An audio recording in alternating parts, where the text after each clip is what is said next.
Okay, can everybody hear me? So, not the outcome that none of us wanted, you know, second game in a row. And the expectation has changed. Now, you know, you have the number 20th ranked team in the country come in and, you know, yes, you can say Bryce Love wasn't there, but like I've been telling people, one player doesn't make a team. And I'm going to continue to say this as long as I can speak and stand before you in this position. I could care less about one player, and I could care less about a team that we face. Beaver football is changing. And, again, this is evidence of it. Disappointed, yes, but still encouraged and still encouraging all of our players. The season's not a wash because anytime you're able to line up, put a helmet on, and compete, that's always a blessing. So with that being said, I'm proud of our players. Not one of them can I think in my head right now that I'm disappointed in, nor do I have a regret for anything that any player did. That was a great team. That was a great game, and there were strides made. So, questions? Questions? Dan?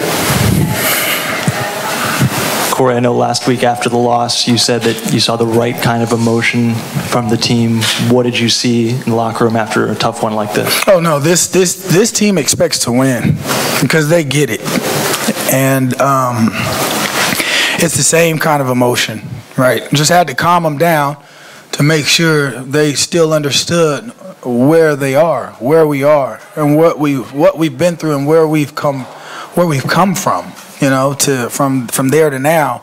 So it's the right kind of emotion.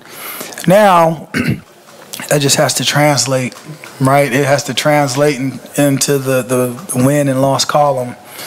But they have the right kind of emotion. Those guys want to compete. They want to play.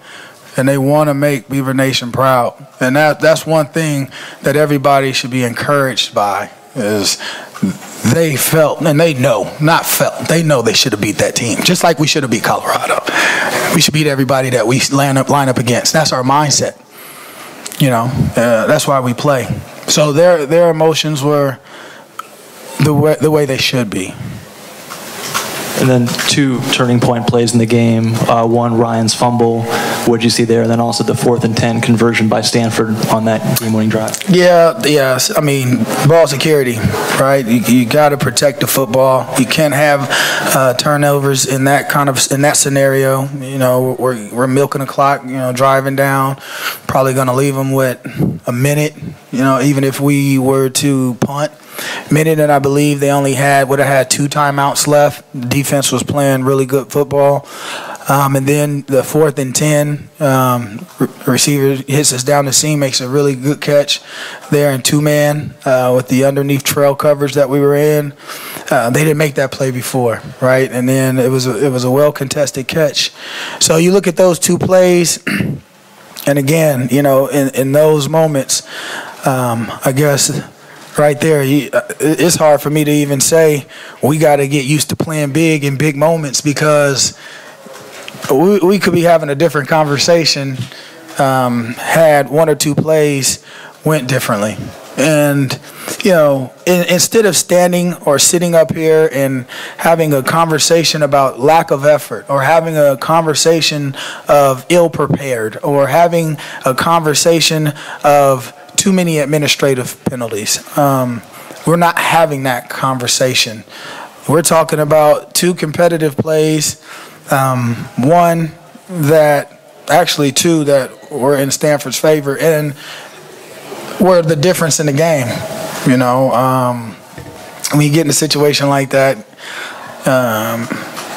you just gotta, because I can't even look at the defensive call and say it was a bad call. You know, it's just you gotta give Stanford their props. on both, right? Defense made a play, offense made plays, and they deserve this. They deserve that win.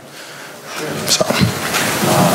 Cory, you mentioned it's changing now. That the attitude's different. The team's approaching differently. How has that happened?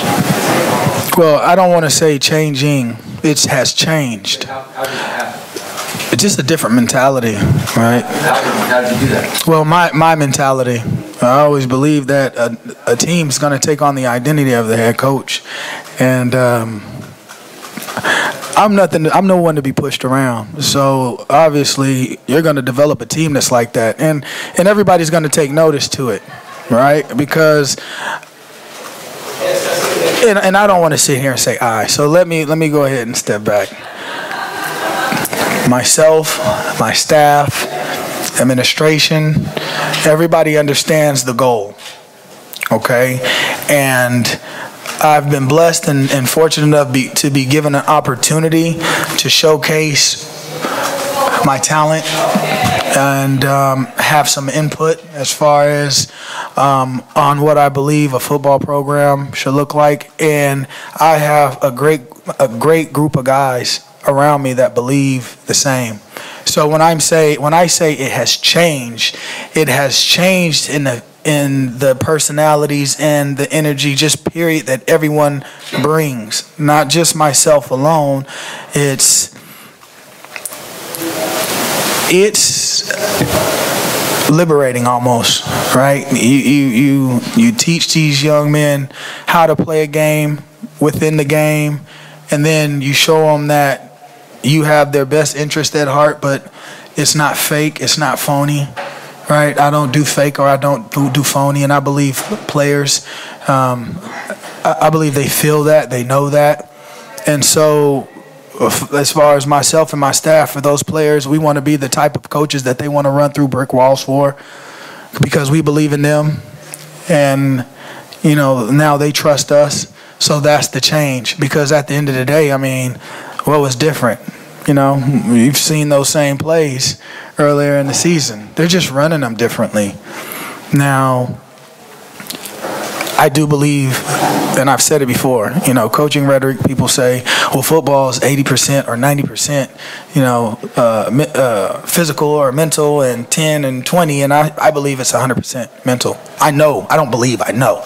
And those young men in that locker room are proof of it, right? So it doesn't matter who's at the helm, right? It has to be the right kind of who at the helm. And so when you have the right who, change happens. The message was against Colorado was to inflict pain. So what was it tonight? Tonight, it was much of the same, but it was to win. It was to finish the drill. So we understood the phases of the pain principles, and they enjoyed it and they embraced it. So the goal tonight was to inflict pain as usual. That'll never change. And to win. And so, and the result was obviously, not what it was, but I felt the guys fought hard. I know they fought hard, and I know that they stayed focused on the goal. It was just, again, in the game of football, man, things happen. And they happened at the wrong time, in the wrong situation, and we didn't achieve our goal. Cory, in your first week and a half, you were pretty open about the fact that you were still talking with Gary. Are you talking with Gary still, and did you talk with him today? I have gone back and forth with text, I want to say, over the weekend. I have not spoken with him since then. Just he was checking on me, seeing how I was doing, and just told him that I missed him, and if he would be around, love to, sit and talk to him, So that's been the communication. I'm pretty sure I'll be talking to him after this. Cory, on that last timeout, in the last touchdown that Stanford scored, were you trying to call timeout on the sidelines? Yes, well, yes. we wanted to call a timeout just to talk to them. We knew that when they got down there, we knew they were going to throw fades. So what I wanted to do, we wanted to speak with both corners and let them know, get them prepared. We understand that there's a size difference, right? There's going to be a matchup issue, but just kind of settle them in and just let them go play and not worry about, what could be. Did the ref not see you trying to call? Yeah, he didn't, and that's okay. That's okay because we got the timeout. At the point that we got the timeout, that's on us. I'm not going to put that on the ref. And talk about your defense. Stanford under 100 yards rushing, and you're down 3 or 4 corners, and they didn't pass very well either. Talk about that. Right. Well, again, so what I believe is as long as you have a body, right, and someone that you've evaluated in recruiting, it's up to a coach to develop those players. So, a lot of times we look for athletes to be, already like a finished product. And so the defense did a good job.